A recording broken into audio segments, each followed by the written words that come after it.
आज Chadarghat PS limits में एक ऐसा जलसा हुआ जिसमें अभी ये साल में जो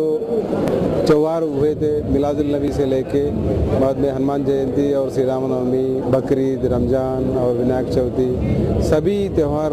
अच्छे माहौल में कामयाब होने के जो ये चादरघाट पीएस लिमिट्स के बुज़ुर्ग है और यूथ है जो भी हमसे कोऑपरेट करे और हमारे साथ साथ काम किए, वो लोगों को अप्रिशिएट करने के वास्ते भी एक फर्स्ट टाइम हैदराबाद में ये अप्रिशिएशन करने का एक जलसा बनाया गया। इसमें सब लोगों को सर्टिफिकेट दिया गया